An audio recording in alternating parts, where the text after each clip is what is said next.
Hi guys, my name is Abhijith Hegde and welcome back to the Music School.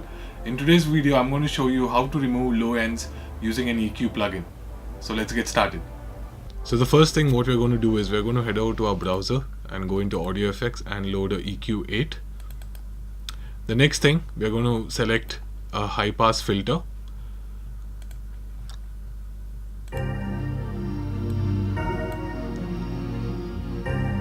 And we are going to filter out the sound.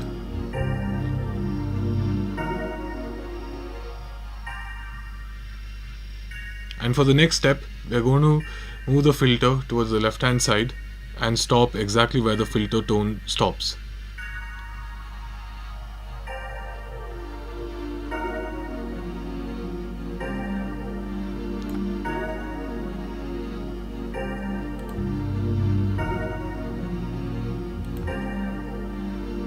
So just to ensure that our low ends are clean, I'm going to add another EQ and I'm going to off and on the main EQ. So you can see that through this method I've removed all the unnecessary low ends that were being generated by this signal.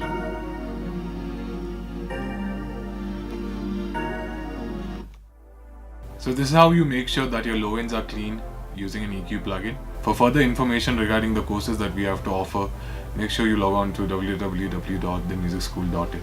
See you guys.